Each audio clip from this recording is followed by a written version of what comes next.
Hi friends, నేనైతే కోవాతో గర్జలు చేస్తున్నా. ఎలా చేయాలో చూపిస్తాను చూడండి. ఇది కోవా, దీంట్లో డ్రై ఫ్రూట్స్ కలిపాను, కొంచెం చక్కెర కూడా కలిపాను.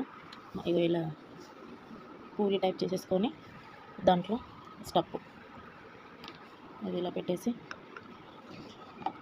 కొంచెం ఇది తడుపుకుందాము. ఇలా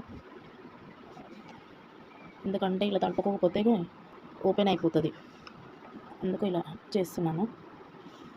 చూడండి, ఇలా క్లోజ్ చేయాలి. చేశాక స్పూన్ కానీ ఇట్లా చాకుతో కానీ ఇలా కట్ చేసుకోవాలి. సైడ్ అంతా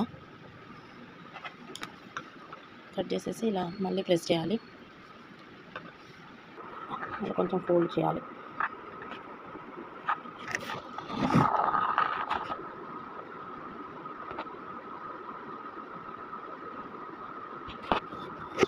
చూడండి, ఇలా డిజైన్గా వస్తాయి. అన్నీ ఇలా చేశాను. ఆయిల్ కాగింది, ఇప్పుడు వేస్తున్నాను. ఇదిగోండి,